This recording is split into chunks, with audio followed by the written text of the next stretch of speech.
Oh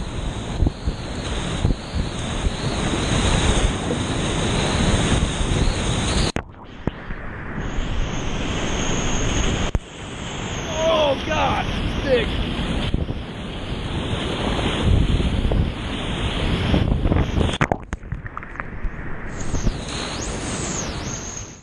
Hey guys, my name's Alex Barham. I'm an ambassador for Mountainman Outdoor Supply Company, and today we're going to talk about the Jackson Nirvana, which is a boat that came out in 2017, and the purpose was to be a true 9-foot class race boat for Jackson. They already had the Zen, which was in its second iteration, and had been out for a couple of years. And if the Zen is a snowboard, the Nirvana is a surfboard. So the Zen was really good as a river runner, although they were creaking it pretty hard. Full display, full planing hull, quite symmetrical end to end. Not necessarily super high volume at all, but it was a solid boat that could be creaked at a pretty high level. But, realistically, even the Jackson guys would switch over to their full-blown creaker, which was the Karma at the time, also a planing hull, when they were going on genuine creaking trips. Now, the Nirvana came out, and it was infinitely just quicker than the Zen. It had a lot more modern concepts because boat design had changed in a couple of years. So very curved bow, very flat stern, and this does two things. Adding a lot of rocker to the bow helps it jump on top of stuff, which does very well, and adding a really squared off stern helps the boat have something on the back for water to grab onto to get shoved out of holes and drops and landings, which gives you like a really nice, especially in combination, land and leave drops, and really feel launch and accelerate in landings, instead of what we used to do, which was just get smashed at the bottom and then try and get speed back up. So when the Nirvana came out, the Piranha 9R had already been out. It was very, very popular. And the Phantom had been teased a little bit. People knew that it was in the background. It was coming. But like the Nirvana, the Phantom took numerous prototypes. Nirvana was prototyped for a while, and I think that's why it came out so much better than the previous Jackson Creek boats, which had all kind of suffered, especially in sales, just from kind of needing something more before they came out. The Nirvana is a truly finished product. I think it does exactly what it's supposed to do, which is be a very uncompromising, very quick 9-foot racer. You will see the Jackson team guys creak the hell out of these things. It's also a good low volume creaker, but it's not a replacement for a creek boat. It just suffers in a couple ways. So one of the things that always grabs my attention with these flat bottom boats is, plastic has some deflection in it on a hit, which is why we use it in boats. But when you have a completely flat surface and you ask it to peak like this, there's going to be a point at which you're going to make hairline cracks and actually, cause significant damage to the material. Whereas in a displacement, when you have a curve and you flatten it, the amount of deflection is much less, so the permanent damage done from each large hit is much smaller. So these boats, a displacement boat is going to last a really long time, whereas these planing hulls, you might not get the same life out of them.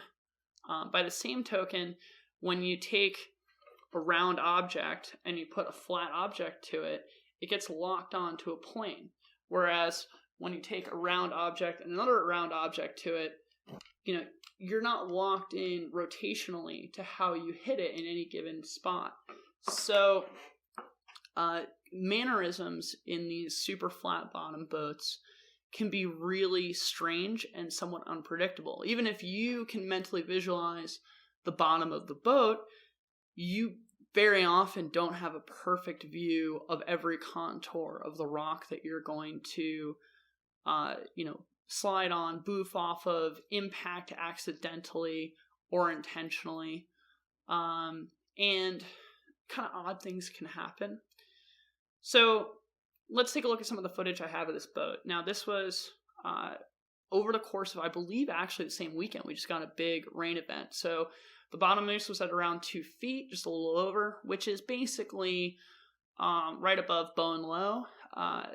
There's still the stuff that's usually scary because there's huge holes behind it are now approachable, and you can run different lines. There are eddy lines and little hidden rocks that you have to know to dodge and maneuver. So it gets very technical. So what we have to do is really bob and weave. And the 9R was fantastic. In where we did have a landing, it bowed up. Where I wanted to kind of initiate a small edgy turn, of course it has tons of edge, so it did that great. And I had an awesome day in it. Wasn't the most comfortable I'd ever been, but I had an awesome day in it, and I thought it was absolutely fantastic. A couple days later, we had a major rain event, and suddenly the river's at 4.5 on the gauge. Now, this is the start to true big water on the Moose. Completely different lines. Stuff's really pushy, and there are some stout eddy lines and other features that start to come out to play. And I instantly could see the difference in the Nirvana. Suddenly, my primary and secondary stability were being challenged a lot more. And I found that those edges, while they were helping a lot in slicing through currents and helping me build momentum to go into some hits, they also, when they got lined up with an eddy line, were power flipping me hard.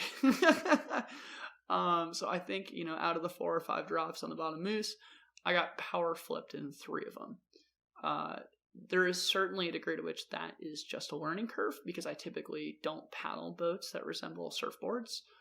But it was something that I really walked away from. It was an impression I couldn't get over, and still have about it.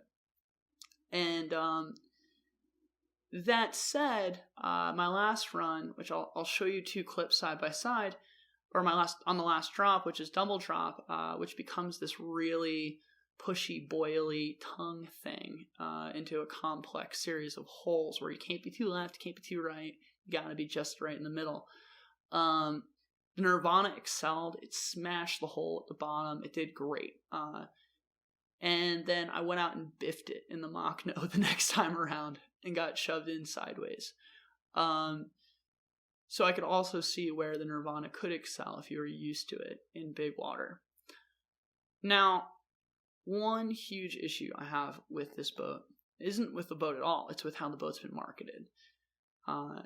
There was a huge effort to describe this boat as beginner friendly, and I just generally have a problem with that. I've seen a number of intermediate boaters get into this and have enough knowledge to fully grasp how to treat it, especially those coming from like skiing and snowboarding, how to use that edge-to-edge concept and apply it into creeking and do really well.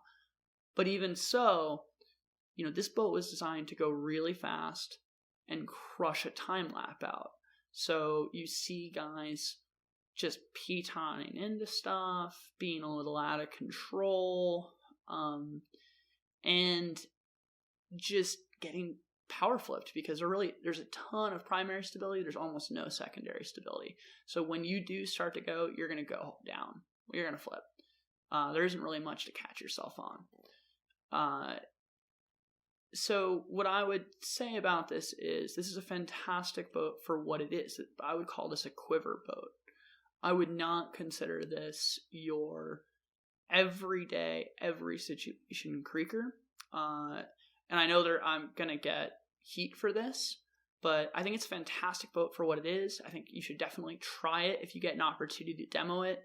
But I don't think this is a beginner boat unless you're already a paddler who knows exactly what you are going to paddle, and you don't have any desire to progress any higher. You just want something that's super easy to carve and point and shoot and will be very directional, and kind of has the feeling of a pickup truck where if you point the nose at it, it'll go to that spot. All of those things for a lower intermediate beginner paddler, it has, and it can definitely do that really well. Rolls super easy, fine. But I wouldn't necessarily hand this to a beginning paddler to go learn on class 4 and 5. That said, the other thing that I don't really appreciate about this boat is there are a number of people out there who all they care about with racing boats is what's faster, what's faster, what's faster. You know, the reality is that all these boats are length limited, they're effectively width limited, and they're all going to be basically the same speed. Unless you somehow manage to cut weight or increase rigidity or something like that, there's no massive technological gains that you're going to get. What you're going to get, in terms of hull speed, what you're going to get is controllability, predictability, and actual skill. And that's the point of limiting us to 9 feet in the first place. So what it comes down to, if you're looking to be have really good times on a course, is you have to spend time demoing these boats. And there's just no substitute for it. You have to find something that's going to match the courses you're going to run, your style of paddling, and something that you're going to, fit in, and it's going to fit the length restriction, which is my last point. Big guys, the 9R large is the biggest race boat with the best hull, at least in my opinion. But part of that is because Jackson went up and beyond the 9-foot cutoff. So I'm an event organizer. If you show up with a Nirvana large at my events, I'm not going to tell you can't race because you're a couple inches over. That may or may not be a controversial call. But there are race organizers who are going to hold you to that 9-foot limit. And so you should know if you're going to be able to compete in the races you want to race in. Talk to your organizer. Make sure you know before you buy a 9R large. All right, guys. Have a good one. If you have any questions, leave a comment. Get a hold of me. Peace.